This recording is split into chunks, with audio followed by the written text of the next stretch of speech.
Paz e graça, queridos amados irmãos, nós estamos aqui no Monte da Putuma.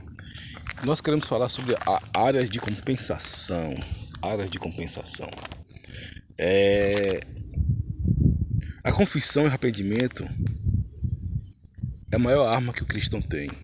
Porque a confissão e o arrependimento é como Deus ele perdoa os nossos pecados, as nossas transgressões e as nossas iniquidades. Pecados, transgressões e iniquidades.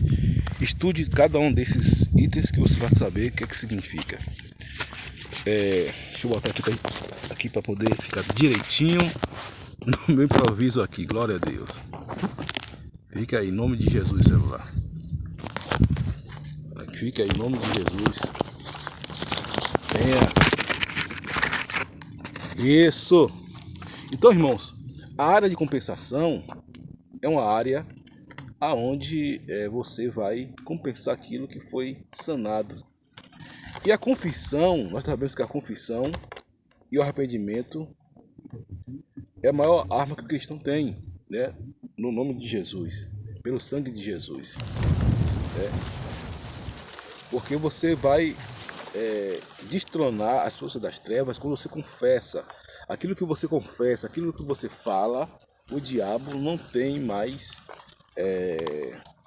legalidade, né? Então você alcança a liberdade, né, pelo sangue de Jesus. Você não alcança a liberdade pela sua tempo de igreja, não. Você alcança a liberdade pelo sangue de Jesus. Agora, o arrependimento e confissão é algo muito bom, né? E você vai ter a liberdade de você estar induzindo as pessoas que passam pelo processo, ou você mesmo, né, confessando seus pecados, falando seus pecados. Temos que ter piedade e compaixão para com o pecador. O princípio de tudo é compaixão e piedade. Tem 3 termos que Jesus sempre usava, que é compaixão, piedade e misericórdia. São similares, mas há uma pequena diferença entre eles, né? A compaixão, misericórdia e piedade. Mas outro vídeo eu falo para a gente ganhar mais tempo. Então nós temos que estar, todos eles têm uma linha tênue, né? Uma linha similar, uma linha convergente, que você se coloca no lugar do sujeito. Jesus se colocava no lugar das pessoas, né? Os maiores pregadores de todos os tempos se colocavam no lugar das pessoas. Então, é a área de compensação que você precisa ter em se colocar no lugar das pessoas. Não importa o pecado que ela cometa, não. Você vai se colocar no lugar daquela pessoa para trazer um alívio, um acalento, um refrigério, um bálsamo, né? Para a glória de Deus, né? Isso é notório, isso é evidente, isso é uma coisa muito peculiar, né? Então, quais são as áreas de compensação? A autoproteção, né? Você se protege, você não deixa que Deus proteja você. A autoafirmação, você se afirma, né, de uma forma humana, não deixa que Deus afirme em você. Claro que isso tudo é bom, né? Você precisa se autoproteger porque você precisa fazer a sua parte. Mas como a autoproteção que eu estou falando aqui é aquela proteção que você faz de si mesmo e você deixa Deus de lado. Tem um ditado que se diz: sem Deus não tente. Sem Deus não tente. A autopromoção, né? Gente, Jesus falou: olha, não sentais na primeira fila, porque os fariseus fazem o mesmo. Deixe que as pessoas chamem você para a primeira fila, né? Quando você é um pastor, uma autoridade, quando você começa o ministério, isso é normal. Você quer sentar na primeira fila, você quer ser chamado, mas quando você amadurece, isso passa a ser uma coisa até trivial, né? Justiça própria é quando você faz aquilo em nome da sua justiça, do seu conhecimento, da sua verdade, e não deixa Deus agir. Porque quando você age e não deixa Deus agir, você está pegando aquilo que é de Deus, de competência de Deus. Tem coisas, queridos, que Deus que tem que agir. Você não pode agir naquilo que você precisa orar a Deus, e você não vai orar naquilo que você precisa agir. Quando o povo de Israel estava marchando, e Israel parou em frente ao Mar Vermelho, O pessoal começou a orar, o que Deus falou? Moisés, por que clama a mim? Diga ao povo de Israel que marche. Diga ao povo de Israel que marche. E nós precisamos marchar com oração. Por quê? Porque ele já tinha orado antes, né? Em tudo você deve orar, em tudo você tem que colocar nas mãos de Deus, mas Deus vai agir de acordo com a sua percepção. Então, por que clamas a mim? Diga ao povo de Israel que marche. Vejo muitas pessoas falando sobre a questão da política no Brasil, né? Mas o que ocorre? Deus é soberano, mas Deus, gente, deu livre-arbítrio das pessoas votarem. As pessoas votam naquelas pessoas que elas quiserem, né?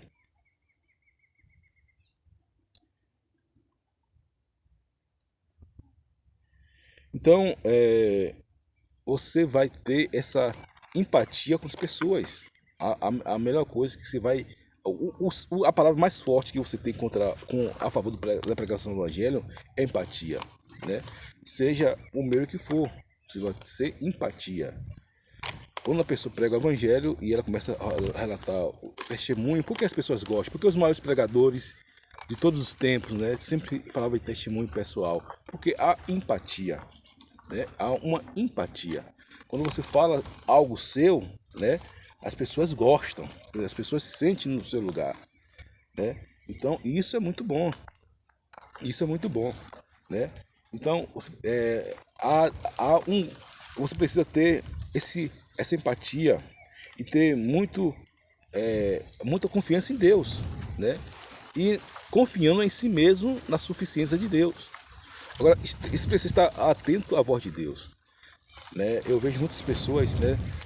Algumas pessoas, teve uma pessoa mesmo, um pastor, que ele não sabe discernir o que é heresia, o que é seita, né, de um homem de Deus.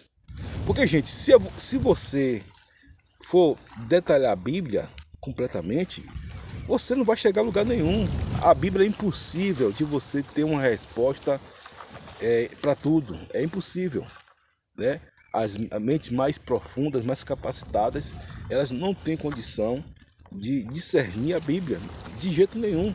Pode passar por 1000 seminários, pode estar com os maiores pregadores, os maiores teólogos, né? Não tem condição. Agora, a Bíblia é o seguinte: tem coisas que estão no campo da imaginação eclesiástica, espiritual, teológica. Por exemplo, ninguém sabe o que é o céu. Você pode conjecturar como é o céu. Você peca? Não. Você pode conjecturar como vai ser o milênio. Você peca? Não. A Bíblia não dá esse direito, né? Então tem um pregador, né, na internet, que ele fala sobre que Hernando Dias Lopes é falso profeta. Por quê? Porque Hernando Dias Lopes, claro que não é falso profeta. É esse pregador que está errado. A interpretação dele que está errada. Ele falou de Moabel, que é falso profeta. Não, a interpretação desse pregador, né, alguma coisa Pereira, né, Moreira, que ele não tem esse discernimento para ver o que é certo e o que é errado, né? Então, o que ocorre? Ele tem um número limitadíssimo de pessoas que ouvem ele na internet. Segundo, ele, coitado, não tem uma exegese boa. E outra coisa, o fato de você estudar muito a Bíblia não quer dizer nada, porque tem muitas pessoas que estudam a Bíblia sem o Espírito Santo e só faz besteira, né? Essa é a alegação que ele fala. Então, ele precisa ser autossuficiente de Deus. A primeira coisa, né? Você falar que um homem como Augusto Nicodemos, né? Um homem como Hernando Dias Lopes e dentre tantos outros, falso profeta, é uma insanidade teológica, espiritual, até humana terrível, né? Claro que, por exemplo, eu como batista não concordo em tudo que o Hernando Dias Lopes fala, mas longe de ser heresia, né? O que o Augusto Nicodemos fala, mas eles estão longe de ser heréticos, são doutrinas firmes e fortes na palavra do Senhor. Doutrinas firmes e fortes na palavra do Senhor, né? Então, e outra coisa, gente, pregue a palavra em vez de você ficar apontando que é a bola da vez, é Bruno Leonardo, outras pessoas tal. Então, e esse pastor, né, ele estuda muito, mas estuda para criticar, não para levar a palavra de Deus. Quando ele leva uma palavra de consolo, por que eu estou aqui? Eu estou aqui para levar uma palavra de consolo para vocês. Né? Não para apontar erro de A, de B, de C, de D, de pregador A, tal, porque são famosos. Porque quer ver uma coisa? Mosquito, ele ataca a luz. Você nunca me viu aqui falando do pastor em si, mas doutrina tudo bem. E quando eu falo doutrina, é porque realmente eu estou certo daquilo que eu falo. Né? Já falei de alguns pregadores aqui que eles se corromperam na doutrina da palavra de Deus, se corromperam totalmente. E é algo patente, notável e abrangente. Né? É diferente. É diferente. O apóstolo Paulo fala cuidado com a sã doutrina. O apóstolo Paulo fala a doutrina de demônio. Então tem muitos pregadores com doutrina de demônio. E sobretudo envolvendo marxismo cultural. Né? Então essa que é a verdade. Agora, se o pregador ele tem uma visão acerca do milênio, problema dele, queridos. É uma coisa pessoal.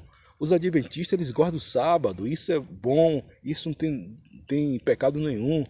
Né? Os batistas eles celebram o domingo, né? A Universal eles celebram o domingo também, né? Agora, o que não pode se fazer é eu e você julgar. A gente não pode julgar ninguém. Só o julgamento tem que ser daquele como está na doutrina correta, na doutrina verdadeira. Porque muitos pregadores, por exemplo, o caso de pastor Zaqueu, acho que Zaqueu Moreira, então ele precisa mais pregar o evangelho e esquecer dessas pessoas, né? Pregar, levar, ele tem conhecimento, ele tem conhecimento da palavra de Deus, tem conhecimento da Bíblia. Pregue, faça vídeos de libertação, áudios de cura, de ressignificação. E quando você advertir, você for exortar, exorte com materialidade, exorte com o que é correto, né? Não é porque um pastor tem 100 milhões de visualizações que ele é do diabo, não. Claro que uma coisa ou outra ele precisa se reconfigurar, mas quando ele fala a palavra de Deus de uma forma correta, né? Você não pode. A Bíblia fala que não é por mim, que não é por mim, que não é contra mim, é por mim. E que não é por mim, é contra mim, Jesus falou. É claro que todas as igrejas, todos os pregadores precisam ter cuidado. Eu preciso ter cuidado com aquilo que eu prego. Né? Eu preciso estar tendo uma visão daquilo que eu prego para não cometer heresia, para não cometer blasfêmia, né, contra a palavra de Deus, né? E tem pregadores que realmente vão por esse caminho, né? Nós devemos estar firme e forte na palavra de Deus. E eu procuro assistir um pouco aprendi de tudo. Eu sou assim, gosto de assistir vários mestres, né, na área de libertação, na área de eclesiologia, na área de Bíblia, na área de espiritual, para poder formar o meu arcabouço de conhecimento, para poder fazer as pregações, instruir as pessoas e levar as pessoas a Jesus. Agora, o que não pode é você ter uma dimensão daquilo que você está no seu mundo e você não escutar as pessoas. Lembra da compaixão? Você precisa interagir com as pessoas, conhecer as pessoas. Né? Eu falei que a compaixão é a maior arma que você tem a favor da pregação do evangelho. A empatia, você se coloca no lugar do próximo, você se coloca no lugar do pecador. Porque outrora nós somos pecadores, gente. Outrora nós somos pecadores. Todo homem pecou e destituído está da glória de Deus. Romanos 3:23, todos pecaram e destituídos estavam na glória de Deus. Por isso se manifestou o Filho de Deus para desfazer as obras do diabo. E aquele versículo, João 3:16, porque Deus amou muito a maneira que deu seu Filho unigênito para que todo mundo nele crê não pereça, mas tenha a vida eterna. Essa é a essência das coisas. Né?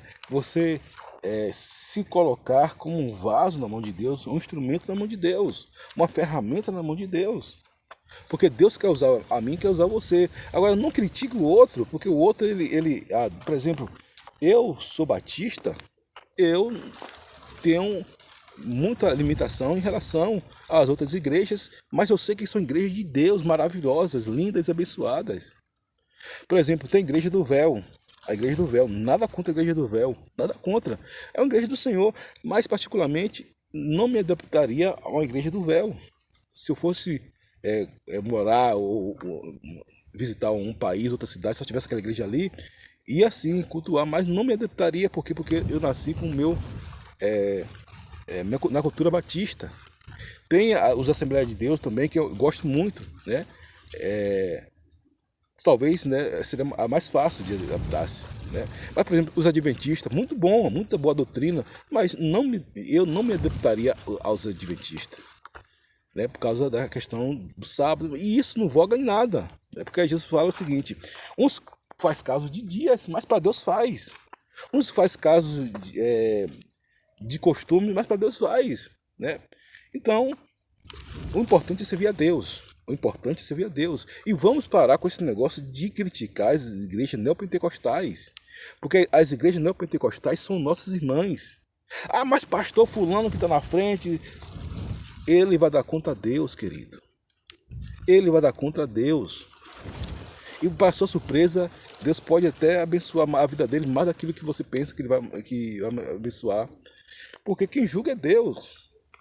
Deus não quer saber, Deus não se importa, queridos, com que aonde você vai construir a sua casa, onde o carro que você anda. O que Deus se importa é com a santidade. Lembre essa palavra, santidade é a palavra que aproxima o homem ou separa o homem de Deus, né? E santidade tem a ver muito com o relacionamento com Deus. Outra coisa, não questione, não julgue a pessoa, porque você não sabe o que a pessoa fez. Você não sabe o que a pessoa fez, a oração que ela fez no dia seguinte, né? Às vezes a pessoa ela cometeu um grande deslize e as pessoas se arrependem e confessam os seus pecados, né? Então, você vê, por exemplo, muitas das vezes as maiores vitórias não estão nos acertos, estão até nos erros, né? Porque o sábio ele pega os erros dele para poder crescer e produzir. O Brasil jogou ontem, né? O Brasil jogou ontem. E o Brasil perdeu quando deveria perder. Perdeu um cálculo, em um erro calculado, né? Em um erro, numa tentativa extremamente calculada, porque ele podia perder de 1.000-0, mas ele perdeu. E aí o que ocorre? O Tite, como é um técnico muito sábio, muito filósofo, gosto muito dele, ele começou a tirar lições daquela perca dali, né? Por quê? Porque você não se torna forte quando você só ganha. Você se torna forte quando você tem aparente derrota também. Lembre-se disso. Repito, você não se torna forte quando você tem sucessivas vitórias. Você se torna forte quando também há uma aparente derrota. Porque às vezes a derrota para o cristão não é derrota, simplesmente. É um ensinamento de Deus, né? É um ensinamento de Deus, né? Então, e outra coisa, o nosso reino, gente, não pertence a esse mundo. O nosso reino está no céu. Agora, claro que você é um cidadão. Você tem o direito de votar, você tem o direito de ir para o cinema, do ir e vir, né? O direito pertence a todos. Porque tem muitos cristãos que vivem como se fosse só morar no céu. E essa não é a realidade. Nós estamos aqui na terra, né? E agora você precisa desenvolver aquilo que Deus colocou para você fazer, né? Você precisa ter essa consciência e ciência. E outra coisa, você não vai dominar tudo, querido. Você não domina tudo. A questão da Bíblia, quando você dominar a Bíblia, não quer dizer que porque, por exemplo, Hernando Dias Lopes tem um pensamento diferente de Leandro Quadros, que tem um pensamento diferente de outro teólogo, né, de Augusto Nicodemos, que tem um pensamento diferente de outros. Isso não quer dizer nada. Isso quer dizer nada. Porque você sabe tudo da Bíblia, pastor? Vocês conhecem toda a estrutura da Bíblia? Não é porque uma pessoa fala do milênio, né? Tem o milênio, o pré-milênio e o pós-milênio. Nós batistas acreditamos no pré-milenismo, é que a igreja vai voltar, que Jesus vem, a igreja vai ter os 7 anos de tribulação, e depois vai vir o milênio. Não é porque o outro pensa diferente que o outro é herege, não, pelo contrário, isso é uma falta de consciência da sua parte, isso é uma falta de sabedoria da sua parte, isso é uma falta de coesão da sua parte, né? Então, eu vejo muitas pessoas falando que fala sobre que é amilenista. Tem gente que não crê no milênio, tem gente que crê que o milênio está acontecendo agora. Ele está pecando? Não, de jeito nenhum, pelo contrário. Ele está dentro da palavra de Deus, né? Daquilo que o direito de pensar a palavra de Deus com lisura, né? Com nobreza, com respeito, né? Então vamos parar de dizer que o irmão fulano peca porque o irmão fulano está na igreja. Agora, pecado, fala que pecado é aquilo que se afasta da doutrina, é aquilo que você barganha, você negocia com Deus. Isso é pecado, isso é doutrina de pecado. Alguns pregadores aí, né? Porque o evangelho ele é firme, forte. O evangelho é desde de Jesus, né? Abraão, que antes de Jesus, o próprio Moisés, né? Você pega ali por Noé, que foi um dos primeiros pregadores da palavra, de forma contundente, né? E você traz aqui, passando até hoje, por grandes pregadores, e vindo até hoje. O evangelho é o mesmo, o evangelho no mundo. Agora, tem igrejas, porque o próprio Jesus falou, há diversidade de dons, há diversidade de ministério, há diversidade de operações, mas o Espírito é o mesmo. O Espírito Santo é o que opera em tudo e em todos, né? Então, a gente precisa ter essa realidade, né? E nos mover, gente, para fazer a vontade de Deus. E nos mover para operar aquilo que Deus quer que você opere, né? Não ficar um cristão contra outro cristão, isso não pode. Uma igreja contra outra igreja, isso não pode. Nós somos parte do mesmo corpo, né? Nós somos parte da mesma igreja do Senhor. Se sua igreja é pequena, é grande, não importa. Nós somos parte da mesma igreja e o único pastor, o supremo pastor é Jesus, né? E isso que muitas pessoas não querem ouvir. Mas é essa que é a realidade. O supremo pastor da igreja é Jesus. João 10,30 diz que eu e o Pai somos um. Jesus falou, eu sou bom pastor, né? Então, que você venha pedir mais a Deus, né? Discernimento, orar mais, buscar mais, né? E julgar menos as pessoas, orar mais por elas, né? À medida que você ora mais pelas pessoas, Deus vai abençoando mais sua vida, vai trazendo mais acalento e refrigério. Porque, gente, chega de um mundo onde as pessoas apontam o dedo para destruir as outras. Você precisa, cante louvores, exalte a Deus por louvores. Não queira aparecer, que Deus apareça. Não queira receber a glória. Agora, honra e a glória só para Deus. Amém? Deus abençoe. Shalom e um forte abraço. Amém? Graças a Deus.